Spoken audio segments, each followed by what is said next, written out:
I think the other thing about competing is really being able to monitor, like, what does good competition look like?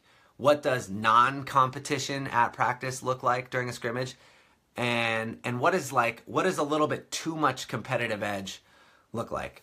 To be honest, I've been on teams that, like, you know, two players get into it, they're really locking each other down and battling during a point, and at the end of it, you know, they're shouting at each other, they're angry at each other. And, you know, I think that the successful teams I've been on have created a space for that to maybe occur, but then capitalize on that opportunity to handle it in the right way. So maybe that's the coach stepping in and talking to those two players and then them talking it out. Or maybe that's, you know, maybe that's a moment for you to bring it in as a team and say, hey, look, guys, like, the fact that we are so competitive right now, the fact that we are yelling at each other a little bit, that shows me that we want it, okay? Now let's make sure that we are respectful of our teammates. We're all on the same team here. We're all trying to accomplish the same goals. But if these types of things are happening, that tells me that's great. We're pushing ourselves, but let's make sure that that doesn't spill over into something that's destructive for our team. Okay, that's something that you can say to your team. In terms of, like, the big picture of, like, how you are competitive at practice and how that can help you, or how you fit that in, man, on the teams that I'm on, that I play on right now, the teams that, you know, are competing for U.S. national championships, world championships, you know, luckily, you know, being competitive and trying to win your situation or win the moment or win that possession, that's really a given for the players and teams that I play on.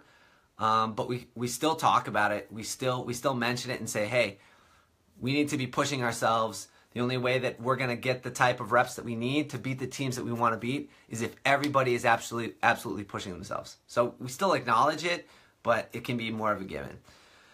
I also coach high school girls. I coach high school boys. I've coached middle school. And that, honestly, is a big challenge for me, to get people to be competitive sometimes at practice. The way that I use incentives at a training is really different with my high school and middle school teams than it is, you know, at a training, you know, with sockeye. So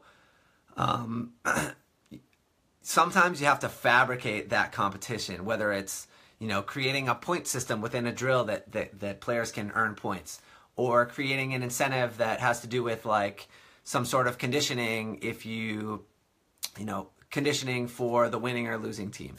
But I think that's okay. I think that we need to acknowledge that competing is a skill, and learning how to compete and get up for competition is a skill, and we need to get better at it, and we can improve on that without just the outside incentive of, you know, it's game time.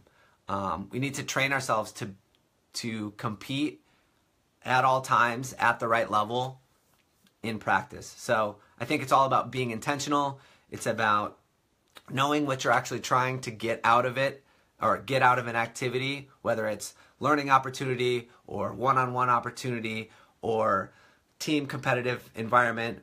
And that all is going to shift and slide on that continuum of where are we in the season, who is my group of players, how are they motivated, what do specific individuals need.